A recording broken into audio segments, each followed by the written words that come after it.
In Venezuela, President Nicolas Maduro has been re-elected for a third term amidst widespread controversy and international concerns about the legitimacy of the election process. The National Electoral Council announced Maduro's victory, stating that he secured a majority of the votes cast.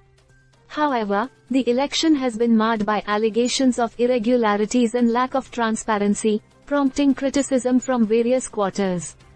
8 Latin American countries have issued a joint statement urging Venezuela to uphold democratic principles and ensure fairness in the electoral process. They emphasized the importance of respecting the will of the Venezuelan people and expressed their commitment to monitoring the situation closely. The electoral crisis has exacerbated the political and humanitarian challenges facing Venezuela, which is already grappling with hyperinflation, food and medicine shortages, and a mass exodus of citizens fleeing economic hardship and political repression. Maduro's re-election has been met with mixed reactions domestically. Supporters of the government applaud the electoral outcome as a reaffirmation of Maduro's leadership and policies aimed at combating economic sanctions and foreign interference.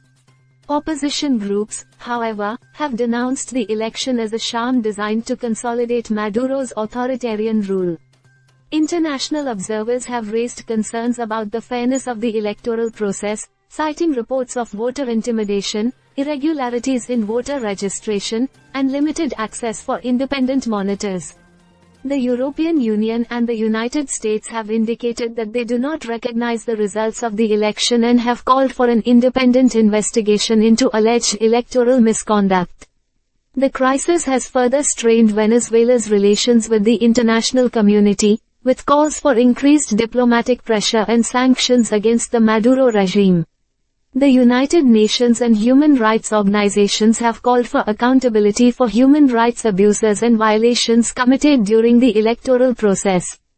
As Venezuela grapples with political uncertainty and economic turmoil, the international community faces the challenge of balancing diplomatic engagement with efforts to support democratic governance and respect for human rights.